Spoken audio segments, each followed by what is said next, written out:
Hola, nosotros somos el equipo número 4 y nuestro tema es la aplicación de la resonancia magnética funcional.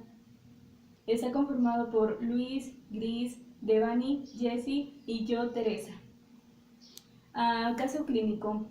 Paciente femenino de 24 años con epilepsia refractaria por esclerosis temporal mesial derecha, a la que previo a la cirugía se le realizó el test de WADA y la imagen de resonancia magnética funcional con paradigma de lenguaje y memoria.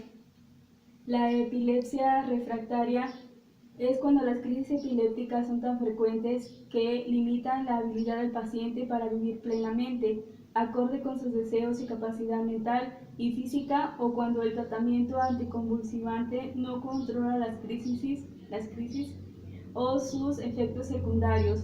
Son limitantes para un desarrollo normal de la persona. Y la esclerosis temporal mesial son las epilepsias originadas en el lóbulo temporal. En particular, constituyen en sí mismas un síndrome epiléptico. Incluyen crisis originadas en la estructura mesial basal o en la neocorteza temporal lateral. La esclerosis temporal mesial es la epileptógena más frecuente en esta localización en los adultos. La figura de la resonancia magnética funcional muestra dominancia del hemisferio izquierdo para la denominación fluencia verbal en pacientes con epilepsias refractaria por esclerosis temporal mesial derecha. Bueno, yo les voy a hablar sobre el método empleado. En el método empleado de la imagen de resonancia magnética funcional detecta regiones de actividad neuronal, como aquí podemos ver en la imagen, por medio del monitoreo de los niveles de oxigenación sanguínea. La imagenología, dependiente del nivel de oxigenación sanguínea, es la forma más común de resonancia magnética. Esta técnica depende de la suposición de que a medida de que aumenta la actividad neuronal, también lo hace el flujo de sangre oxigenada a esa región en particular. Debido a que la irrigación de la sangre oxigenada sobrepasa la demanda de oxígeno, es posible detectar el exceso de la cantidad de sangre oxigenada en comparación con la sangre desoxigenada. El cambio resultante en la proporción entre el desoxihemoglobina y el oxihemoglobina ocasiona el aumento que se observa en la señal de la resonancia magnética. Esto funciona como marcador indirecto de la activación y por tanto de la función. En lo que es la resonancia magnética funcional, nos dice que la señal se mapea sobre la exploración anatómica del sujeto. Cuando se coloca dentro de un poderoso campo magnético, los átomos de hidrógeno se alinean con dicho campo, y cuando se aplica un pulso de radiofrecuencia, esta alineación se altera. De esta manera es como se dan las imágenes que se mapean, como lo explica en la lectura. Después de que se elimina el pulso, los átomos regresan a su posición original. El tiempo en el que se regresan los átomos a su posición original nos dice que se ve afectado por el tipo de tejido circundante y por las propiedades magnéticas que tenga el mismo. Es esta la diferencia de tiempo, es la que permite que se capturen las imágenes de las propiedades diferenciales del tejido.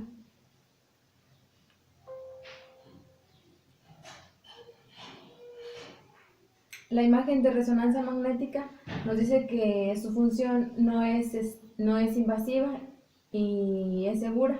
Por lo general no requiere el uso de radioactividad, como lo había mencionado anteriormente, y esta utiliza la propia respuesta hemodinámica del cerebro a la actividad neural como marco endógeno.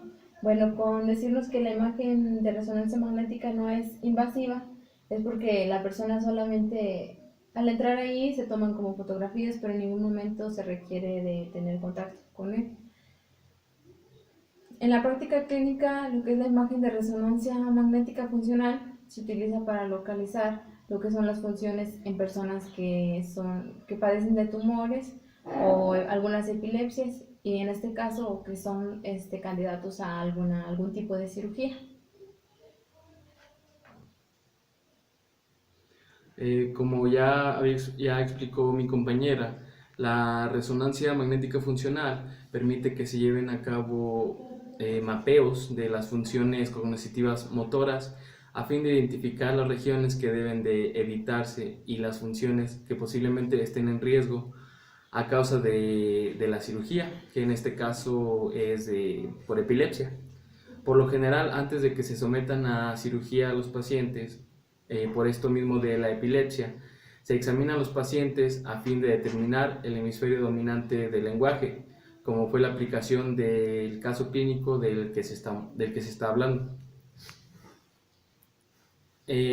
Para aplicar la resonancia magnética funcional, en este caso clínico también se tuvo que utilizar otros instrumentos.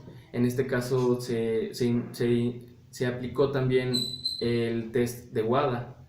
Como introducción a este test tenemos que esta prueba fue descrita por John WADA en el año de 1949 por la Escuela de Medicina de la Universidad de Hokkaido en Japón.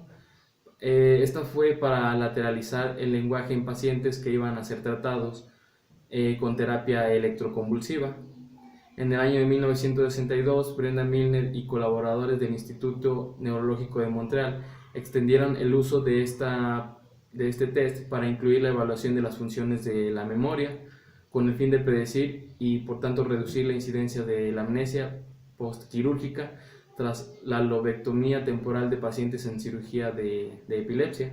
Los propósitos que tiene este instrumento o test son determinar la dominancia cerebral del lenguaje, evaluar la capacidad de la memoria de cada hemisferio, determinar la lateralidad del foco epiléptico y predecir posibles alteraciones que puedan producirse en el lenguaje o la memoria como consecuencia de la cirugía.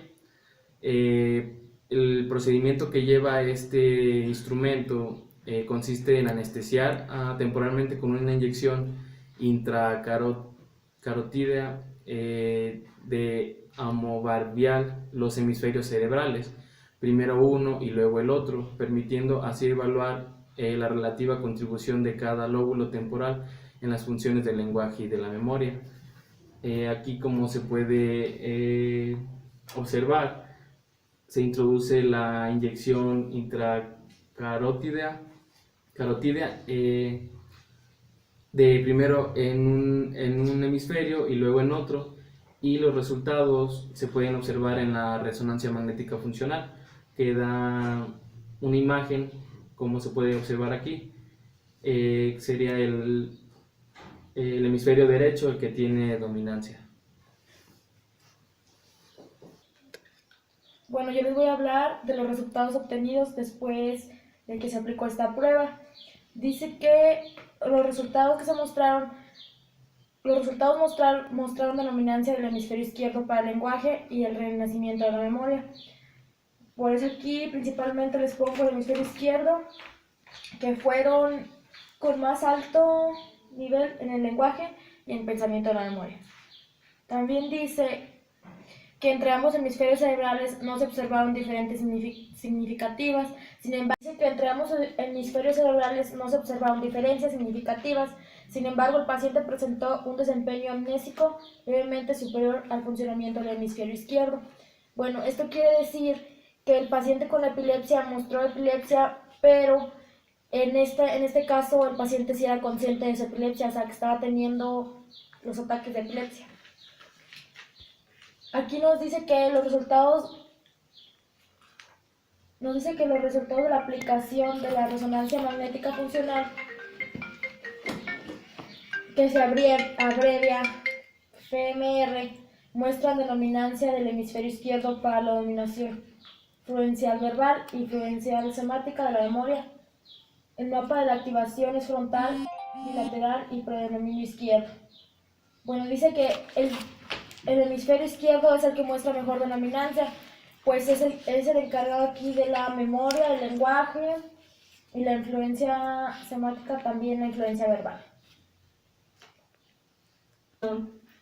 Bueno, la discusión de los resultados es que como conclusión se puede ver la correlación de ambos métodos, uno en forma invasiva y otro como la imagen de resonancia magnética funcional en forma no invasiva.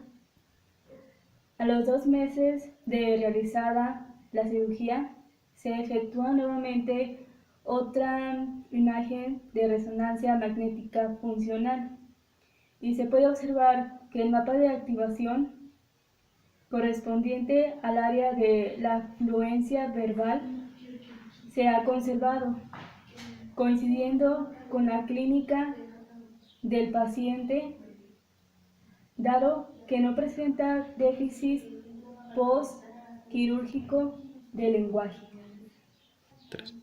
Y aquí les voy a mostrar unas imágenes de cómo se veía el lóbulo antes de la cirugía y acá 2 meses después de la cirugía. Realizada los 2 meses de la cirugía, donde se puede observar que el mapa de activación correspondiente al área de la fluencia verbal se ha conservado, coincidiendo con la clínica del paciente, dado que no presenta déficit postquirúrgico del lenguaje. Bueno, ahora les vamos a explicar la conclusión de cada participante para ver cómo nos benefició esta clase a lo largo de la exposición.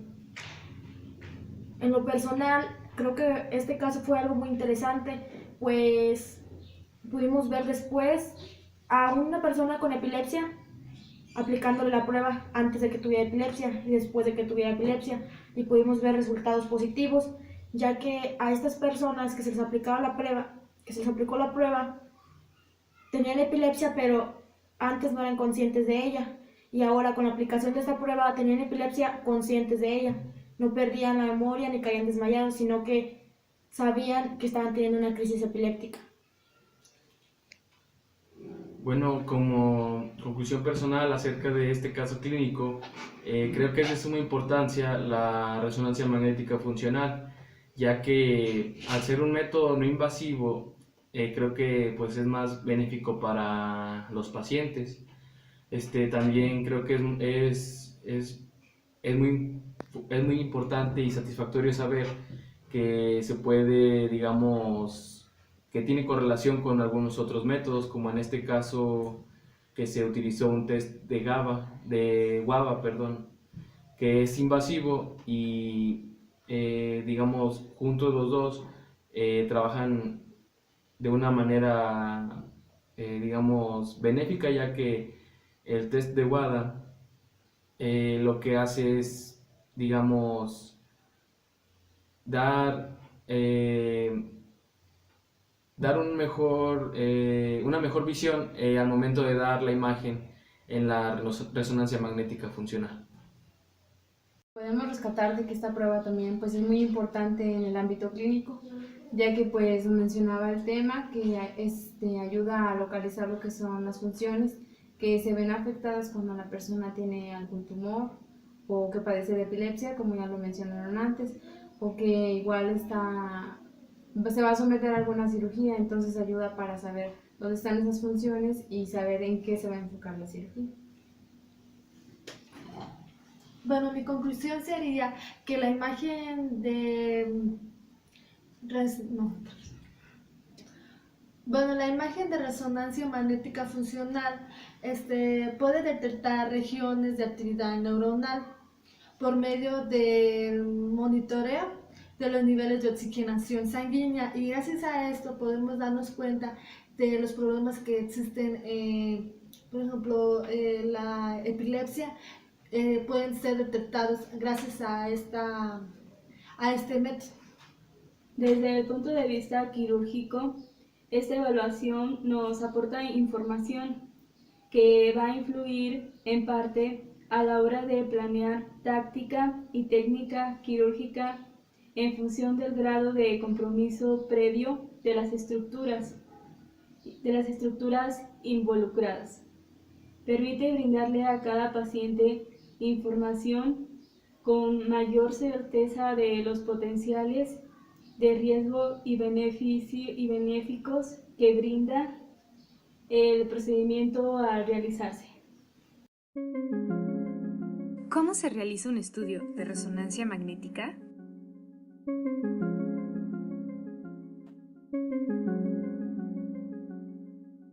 El primer paso será contestar un cuestionario, el cual se le proporcionará en recepción.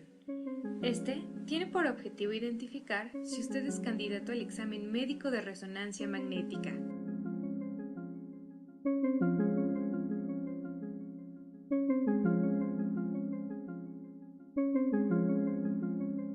Si es candidato, se le proporcionará una pijama y se le guiará al área de vestidores, donde se le entregará la llave de un locker y se le pedirá que guarde sus pertenencias, cerciorándose de no portar ningún objeto metálico.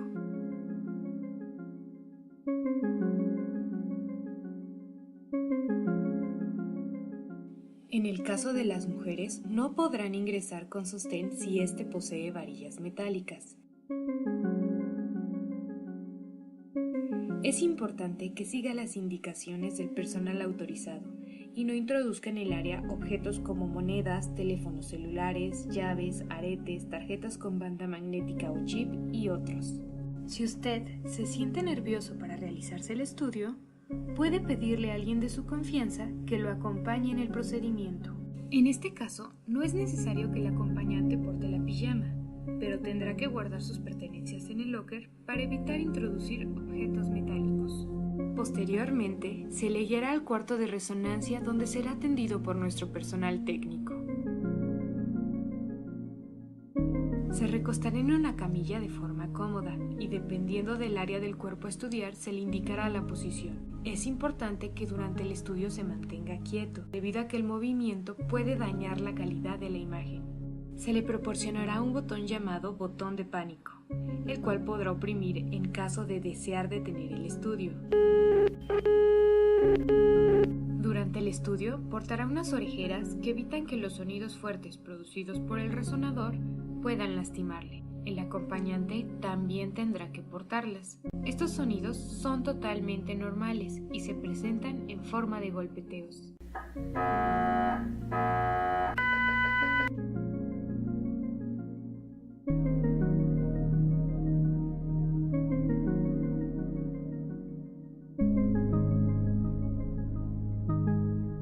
Una vez colocado en la posición correcta con el botón de pánico y las orejeras, la camilla se desplazará al centro del resonador y el examen podrá comenzar. En el transcurso del estudio, podrá escuchar al técnico a través de las orejeras y mantenerse en comunicación con él. ¿Se encuentra bien, señorita? Sí, Vamos a comenzar con su estudio. No se mueva, por favor. sí, está bien.